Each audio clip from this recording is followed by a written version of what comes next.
Don't test me. You don't impress me, so don't test me, nah. So don't test me. Nah. Don't test me. Yo, you don't impress me. On change sur les parkings, on n'a pas de vestiaire, donc on essaie de cacher un peu nos corps d'athlète, tu vois. Arnaud, c'est assez rare, normalement il ne le met pas, mais normalement il aime bien se mettre tout nu. Man's gal when I come undress me, swing with a right, but I might go lefty. I make plots with it, so don't test me, nah. You don't impress me. Ça c'est pas des chaussures de danse. Don't test me.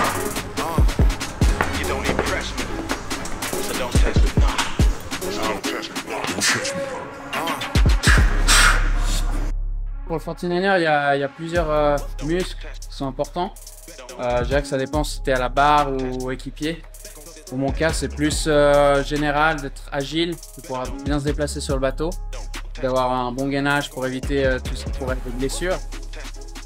Pour moi, ça va être d'entraîner principalement le haut du corps, voilà, l'explosivité, le gainage, et puis surtout de pouvoir être sûr que je puisse utiliser cette force tout au long de la course. Donc ça, c'est des mouvements que je retrouve beaucoup en haltérophilie.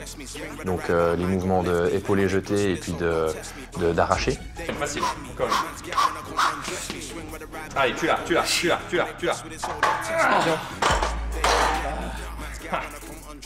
Il a faibli, il m'a donné. Bien joué. On a Richner-Scherer là-bas derrière. L'océan Atlantique. L'Allemagne. Ah, c'est top d'arriver à Lanzarote là. C'est-à-dire qu'on va faire des entraînements d'hiver avec les petites combis, pouvoir enchaîner les heures. Non, c'est le paradis pour la voile en tout cas.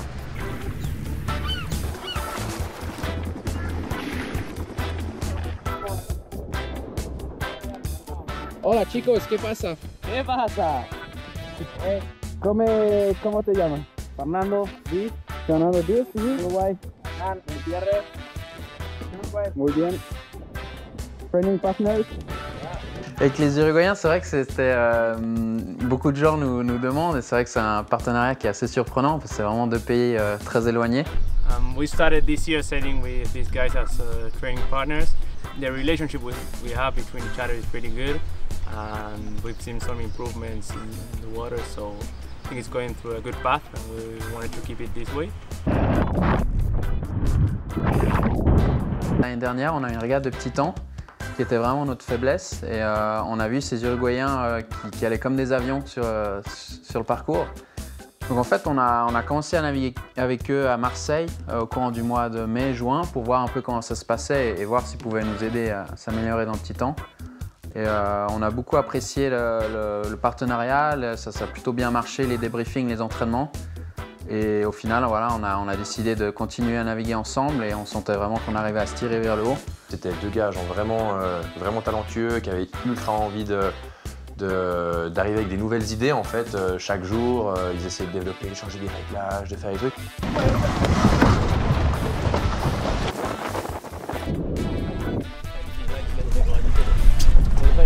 Slowing down a little bit on that part of the trip when you want to be accelerating.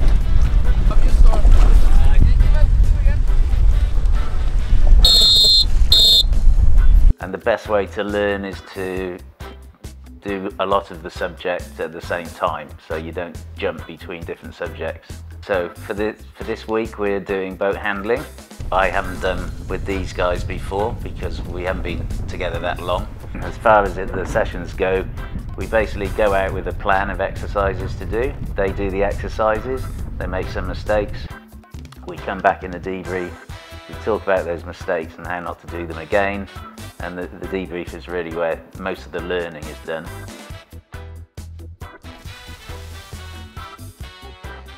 Avec Yann, c'est ce qu'on a réussi à avoir, c'est d'avoir un coach qui a déjà gagné une médaille lui en tant que navigant, mais qui a surtout fait gagner des médailles à ses athlètes.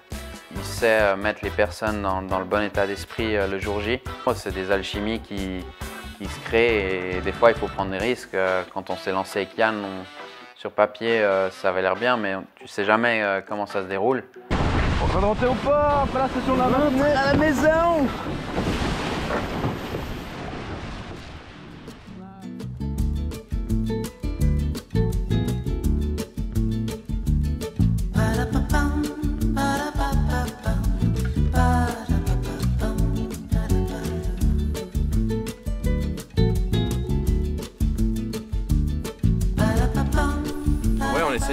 on essaie souvent d'avoir des activités en dehors de la voile pour pouvoir se ressourcer, pour pouvoir changer un peu les idées.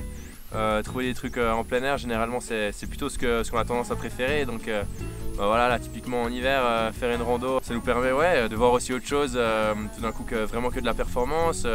On est là, on se dépense physiquement juste pour le plaisir et ça c'est assez cool quoi.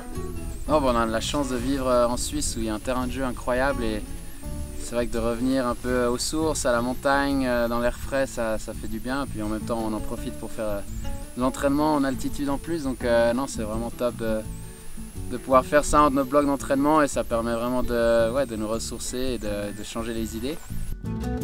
Bam, c'est parti.